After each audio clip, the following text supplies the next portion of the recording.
In the year 1514, on the plains of Chaldiran in modern-day northwestern Iran, the forces of the Ottoman Sultan Selim would meet the army of the surging Shah Ismail of the Safavids. The results of the battle determined which of these two dynasties would become the dominant power in the region, and even go on to become a world power. Before we begin, I'd like to thank all my Patreons. If you want to help Hikmah History grow, please check out my Patreon page. The link is in the bio.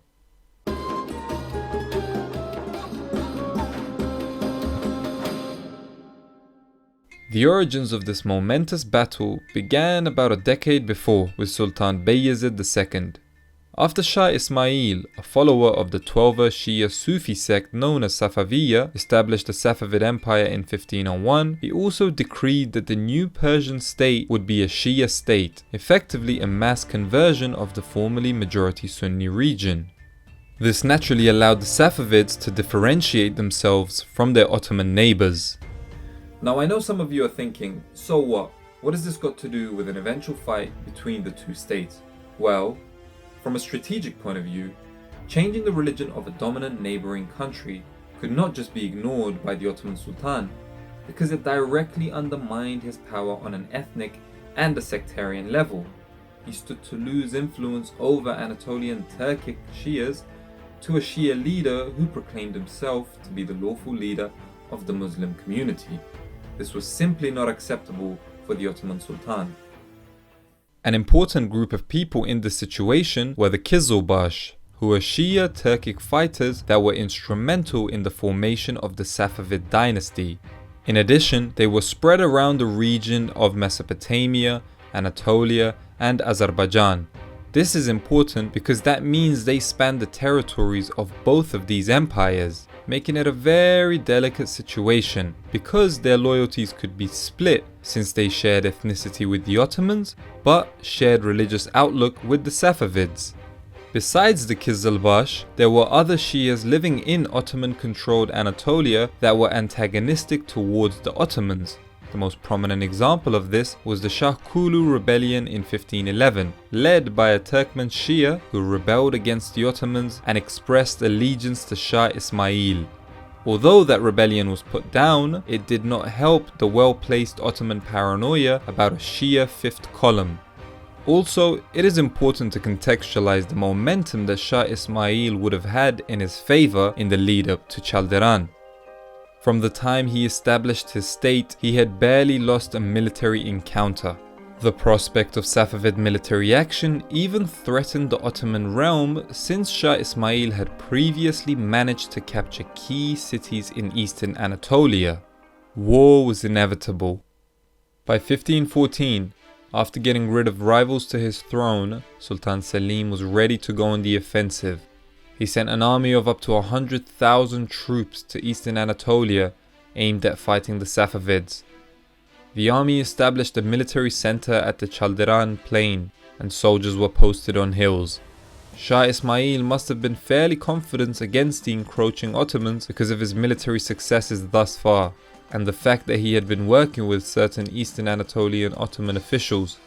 On the battlefield, the Safavids managed to kill a key Ottoman figure, but Sultan Selim had brought a far higher number of troops and the latest war technology. Ismail's small army was less organized and their weapons were less advanced. So the Ottomans were able to win in one day.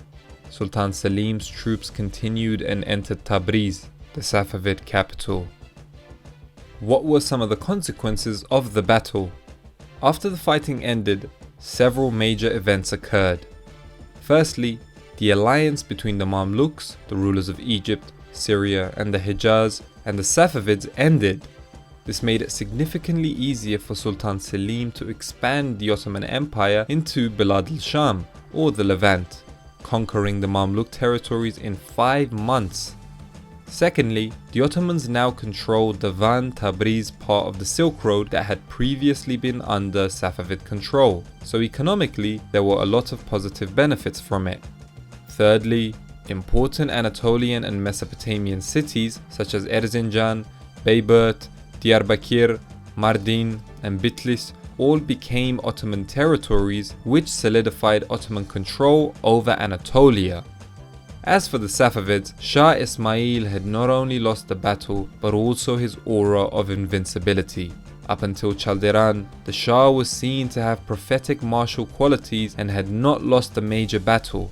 At Chaldiran, Shah Ismail had 2 of his wives and his entire harem captured by his Ottoman foe. He subsequently became depressed and effectively became an alcoholic. He virtually stopped participating in governing his realm until he died in 1524. More positively, the loss at Chaldiran persuaded the Safavids to adopt more modern weaponry, which led them to become one of the gunpowder empires along with the Ottomans and the Mughals. And now Hikmah Musings, the part where I try to take a lesson away from the subject of the video. The Battle of Chaldiran offers 2 particularly important insights. Firstly, it reinforced the necessity of a constant pursuit of technological progress. The Ottoman superiority in weapons, exemplified by their usage of rifles and cannons, was a key reason for their triumph over the Safavids, who still relied heavily on swords and non-gunpowder instruments. Secondly, it is also a lesson about the harshness of fate. Shah Ismail was riding a military win streak for almost 20 years. The Battle of Chaldiran knocked this once indefatigable champion of war to his knees and he never recovered. This forces the question, was Shah Ismail really that great? Isn't it more difficult and therefore admirable to get up after being knocked down than to remain unbeaten and never demonstrate the ability to bounce back from defeat? I leave the answer in your hands, but in the meantime, I want to thank you for watching. Please make sure to like, comment and subscribe, and I'll see you guys soon. Peace!